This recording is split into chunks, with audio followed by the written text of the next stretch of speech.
Good morning students.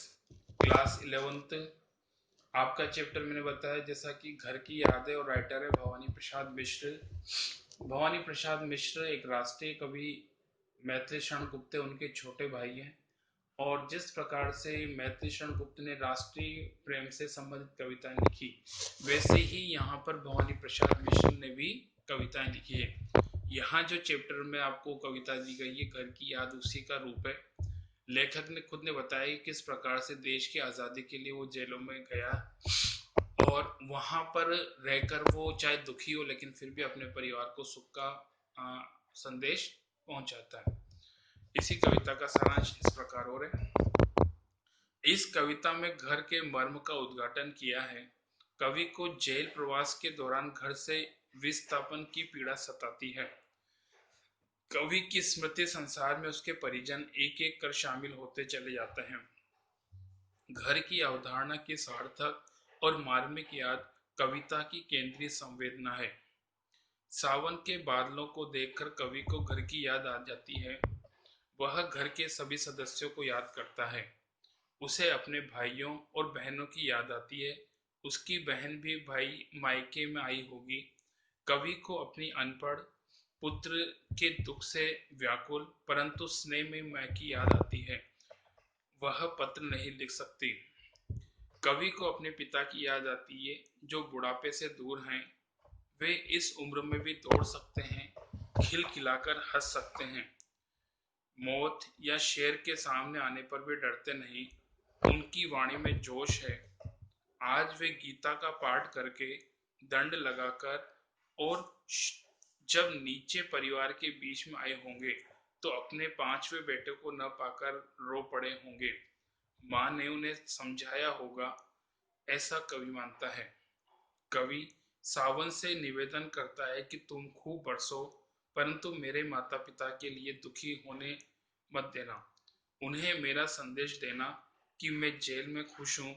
मुझे खाने पीने की कोई दिक्कत नहीं है। मैं स्वस्थ हूँ। उन्हें मेरी सच्चाई मत बताना। मैं निराश, दुखी और असमंजस में हूँ। हे सावन, तुम मेरा संदेश उन्हें देकर धैर्य बंधाना। इस प्रकार कवि ने घर की अवधारणा का चित्र प्रस्तुत किया है। कविता। आज पानी गिर रहा है, बहुत पानी गिर रहा है। रात भर गिरता रहा, प्राण मन गिरता रहा। आज पानी गिर रहा है। घर नजर में तिर रहा है। घर की मुझसे दूर है जो, घर खुशी से पूर है जो। घर में चार भाई, मायके में बहन आई बाप के घर। हाय रे परिताप के घर। घर के घर में सब जुड़े हैं, सबकी इतने कब जुड़े हैं। चार भाई चार बहनें, बुझा भाई बहनें, प्यार बहनें। कवि ने यहाँ पे जैसा कि स्पष्ट किया कि जिस प्रकार का प्रसंग है कि वर्षा का समय पानी गिर रहा है और जैसे पानी गिरता हुआ सामने नजर आता है, कवि को ऐसा लगता है कि उसका जो परिवार है, उस परिवार का जो पूरा का पूरा रूप या उसका एक चित्र उसकी आंखों के सामने तैरता हुआ नजर आता है।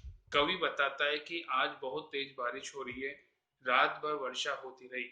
ऐसे में उसके मन और प्राण घर की याद से गिर गए।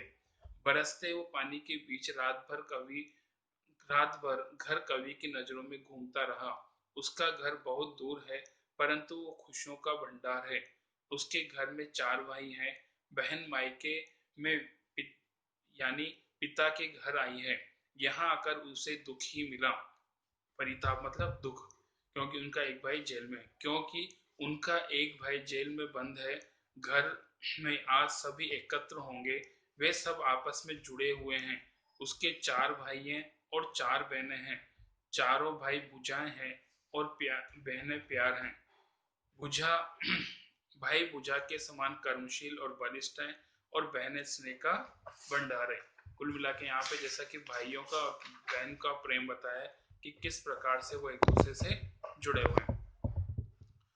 और माँ बिन पड़ी मेरी, दुख में वह गड़ी मेरी। माँ की जिसकी गोद में सिर रख लिया तो दुख नहीं फिर। माँ की जिसकी स्नेह धारा का यहाँ तक भी पसारा, उसने लिखना नहीं आता जो कि उसका पत्र पाता। पिताजी जिनको बुढ़ापा एक क्षण भी नहीं व्यापा, जो अभी भी दौड़ जाएं, जो अभी भी खिलखिलाएं, मौत के आगे न हिचके, शेर के आगे न बिचके, बोल में बादल गरजता, काम में झंझा लरसता। सावन की बरसात में कवि को घर के सभी सदस्य की याद आती है। उसे अपनी माँ की याद आती है। उसकी माँ अनपढ़ है, उसने बहुत कष्ट सहन किया, वह दुखों में ही रची हुई है। माँ बहुत स्नेहमयी है, उसकी गोद में सिर रखने के बाद कोई दुख शेष नहीं रहता, अर्थात दुख का अनुभव नहीं रहता। कवि का ऐसा विश्वास है कि माँ का स्नेह इतना व्यापक है कि जेल में भी उसको मैं अनुभव कर रहा हूँ। वह लिखना भी नहीं जानती, इस कारण उसका पत्र भी नहीं मिलता।